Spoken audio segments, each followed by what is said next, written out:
Почитувани, во овие вонредни околности, согласно потребите, надлежните институции носат бројни уредби за регулирање на работењето на приватниот сектор и носат разни економски мерки за помош на компаниите.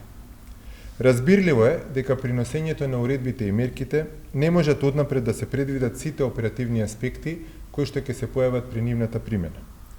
Но компаниите се тие што најдобро и веднаш ги нотираат таквите оперативни моменти и за нив комуницираат со Стопанската комора на Македонија. Затоа, во некои од нашите видео обраќања ќе се осврнеме на вакви укажувања на компаниите и нивните иницијативи. Една таква иницијатива добиена од компаниите е поврзана со мерката на владата за финансиска поддршка на компаниите за исплата на минимална плата. Имено, секоја компанија што сака да користи финансиска поддршка од владата за исплата на минимална плата, треба бројот на вработени што го имала во месецот во кој побарала финансиска поддршка да го задржи непроменет заклучно со септември 2020 година. Компаниите прашуваат: што ако во предвидениот период некој самоволно си отиде од компанијата?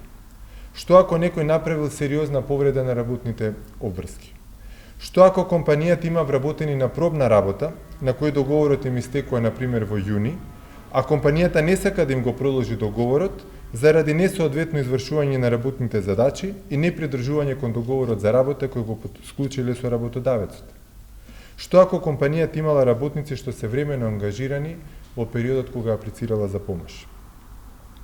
Затоа, апелираме до владата да овозможи воведување на одредена флексибилност, изразена како мал процент на отстапување.